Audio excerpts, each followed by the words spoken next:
10 साल की सेवा के बाद कर्मचारी भविष्य निधि संगठन ईपीएफओ के तहत पेंशन की राशि एक निश्चित सूत्र के आधार पर तय की जाती है।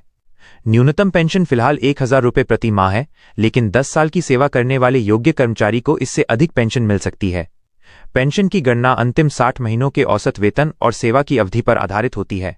ईपीएफओ पेंशन योजना क्या है? ईपीएफओ पेंशन योजना, जिसे कर्मचारी पेंशन योजना ईपीएस 1995 के नाम से भी जाना जाता है, निजी क्षेत्र के कर्मचारियों के लिए एक सामाजिक सुरक्षा योजना है। इसका प्रबंधन कर्मचारी भविष्य निधि संगठन ईपीएफओ करता है।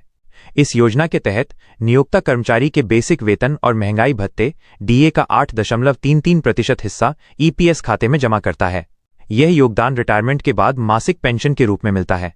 ये योजना उन कर्मचारियों के लिए है जिनकी मासिक वेतन 15,000 रुपये या उससे कम है। पेंशन कैलकुलेशन फॉर्मूला पेंशन की राशि की गणना करने के लिए एक स्पष्ट सूत्र है। ये सूत्र आपको रिटायरमेंट के बाद कितनी पेंशन मिलेगी ये अनुमान लगाने में मदद करता है। फॉर्मूला इस प्रकार है: मासिक पेंशन इक्वल्स पेंशन योग्य वेतन गुणा पेंशन योग्य सेवा 70 पेंशन योग्य वेतन। ये आपके अंतिम 60 महीनों के बेसिक वेतन और डीए का औसत होता है।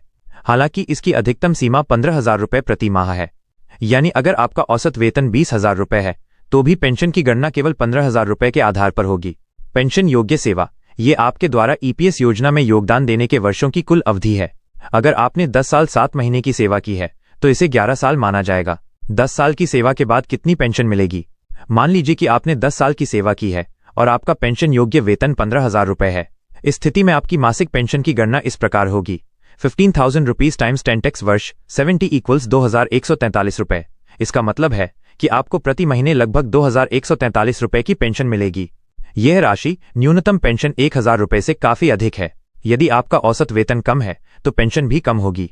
उदाहरण के लिए, अगर आपका औसत वेतन 10,000 रुपये है तो पेंशन होगी 10,000 रुपीज टाइम्स 10 70 इक्वल्स 1,429 रुपये। पेंशन के लिए पात्रता: 10 साल की सेवा के बाद पेंशन पाने के लिए कुछ महत्वपूर्ण शर्तें पूरी करनी होती हैं। सबसे पहली शर्त यह है कि आपकी सेवा की अवधि कम से कम 10 वर्ष की होनी चाहिए। यह सेवा लगातार या अलग अलग नौकरियों में की गई हो सकती है। दूसरी महत्वपूर्ण शर्त आयु से जुड़ी है। आपको नियमित पेंशन के लिए 58 वर्ष की आयु पूरी करनी होगी। अगर आप 50 से 57 वर्ष की आयु के बीच सेवानिवृत्त होते हैं तो आप घटी हुई पेंशन के पात्र होंगे। तीसरी शर्त यह है कि आप ईपीएफओ के पंजीकृत सदस्य होने चाहिए और अपनी नौकरी के दौरान ईपीएस योजना में लगातार योगदान दिया हो। पेंशन की राशि कैसे बढ़ाएं? पेंशन की राशि बढ़ाने के लिए 2 मुख्य तरीके हैं। पहला तरीका है सेवा की अवधि को बढ़ाना। जितने अधिक वर्ष आप काम करेंगे उतनी ही अधिक पेंशन मिलेगी। उदाहरण के लिए, अगर आपने 20 साल की सेवा की है और आपका वेतन 15,000 रुपये है तो पेंशन होगी 15,000 रुपीज टाइम्स 2070 इक्वल्स 4,286 रुपये। दूसरा तरीका है अपने वेतन को बढ़ाना। हालांकि पेंशन योग्य वेतन की अधिकतम सीमा 15,000 रुपये है, लेकिन अगर आपका वास्तविक वेतन इससे कम है तो उसे बढ़ाकर आप पेंशन की राशि बढ़ा सकते हैं।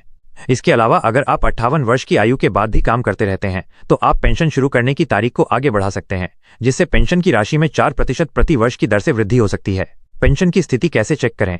अपनी पेंशन की स्थिति को ऑनलाइन चेक करना बहुत आसान है। आप ईपीएफओ की आधिकारिक वेबसाइट पर जाकर इसे देख सकते हैं। सबसे पहले आपको ईपीएफओ के पेंशनर पोर्टल पर जाना होगा। फिर अपना ऑफिस आईडी चुनें और अपना pension payment order PPO number दर्ज करें। इसके बाद आपकी पेंशन की स्थिति, भुगतान का विवरण और अन्य संबंधित जानकारी आपके सामने होगी। यह प्रक्रिया आपको यह सुनिश्चित करने में मदद करती है कि आपको समय पर और सही राशि में पेंशन मिल रही है।